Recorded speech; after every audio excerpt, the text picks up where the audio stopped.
Hey guys, welcome back to the channel. I'm Mike and this is Wog. Today I believe is our final day on our FLC setup, and then we're going to get into our assault pack and stuff. Again, we've been doing a whole video series on our riflemen's kit. So far we have covered the FLC, the fighting load carrier, the Molly 2 waist pack, the Molly 2 e-tool carrier, the canteen / utility pouches, the IFAC pouch, the triple mag pouches, and the double mag pouches, the 3 double mag pouches. Today is grenade day, guys. We're going to drop a bomb on this situation, explain what some of these things can do, and what I use them for typically. And that's going to help us complete our entire rifleman's FLC setup, right? So that's kind of fun. And then we'll follow up with what else you carry with that. So let's get to it, and we're going to start right down here with these. These are grenade pouches, guys. We've all seen these, right?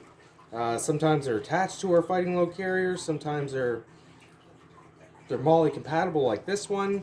But these ones are dyed out in the Coyote formula that I used before. These were a little in rougher shape than some of the stuff that I received when I dyed it. So as you can see, they took the tone just slightly different. That doesn't matter though, does it? It really doesn't matter. And this is also a grenade pouch, but it's for a flashbang or a smoke grenade. So I thought I'd fill that came with the kit as well. So I thought I'd fill this in what I use that for. We'll get rid of all the grenades at once, right? So we're gonna have to start out with some measurements, and then we'll talk about some other purposes for these things. So these are great little pouches, guys. Good for small stuff, not for anything tall or anything, but again, when you close it, they seal up really nice. Quite nice, actually. So as far as the depth goes, we're looking at a solid 3.5 inches, right? Solid 3.5 inches, higher on the back side than the front, but we'll call that 3.5. You can get up to 4, I'm sure of it. And they are 3 inches wide. And we'll call that 1.5 inches to 1 3/4 inches deep. Something like that, right? So there's measurements on it. Now, what can we put in these? Well, this one, this is a Molly 2 Woodland version one. I have an exhibit stove and 8 pellets, 4 in the stove, 4 outside the stove. That's enough to cook several coffees. You pair this with your general purpose canteen and your military issue tin cup, and you got a stove and a cook set, right? That's kind of cool. It's one of my favorites, actually.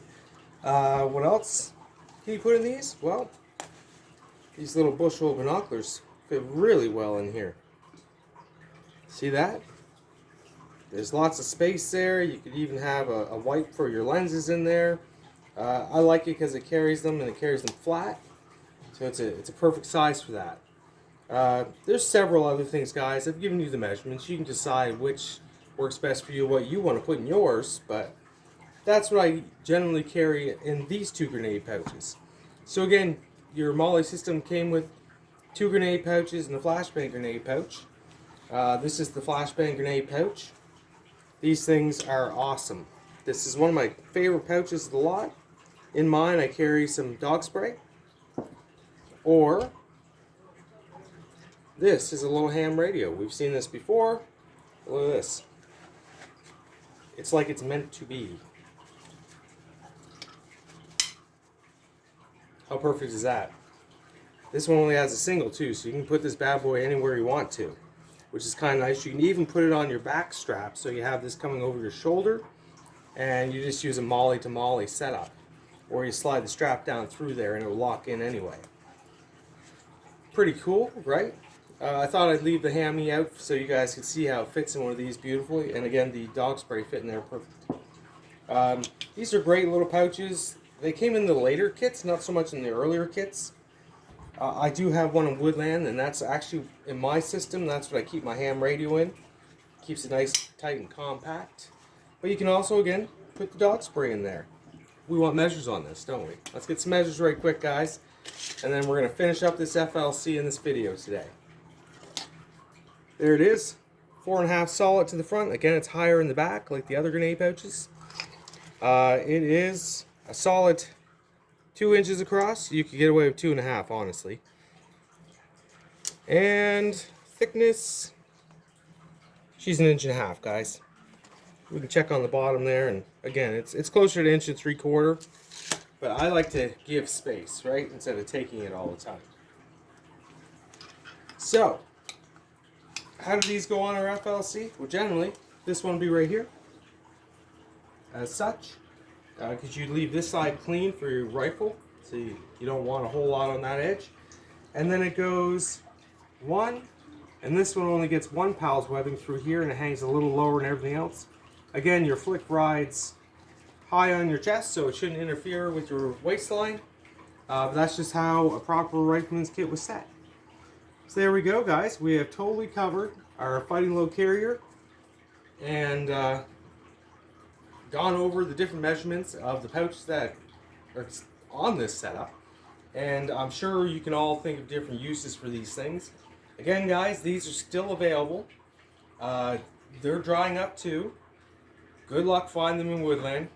That is definitely drying up. But it's a really great way to build an awesome hunting kit or survival bug out loadout. And guys, this is Cador fabrics. This is military issue stuff. It can take the heat. They're semi-waterproof, not waterproof, but water resistant. And they just look cool. That's all there is to it. So, thanks for watching, guys. Like and subscribe. And next time we'll get to the hydration carrier, the bandolier, and the 3-day assault pack to finish up this series. We have gone over the 3-day assault pack very quickly, but we're going to do an in-depth on that. So stay tuned, and thanks for watching.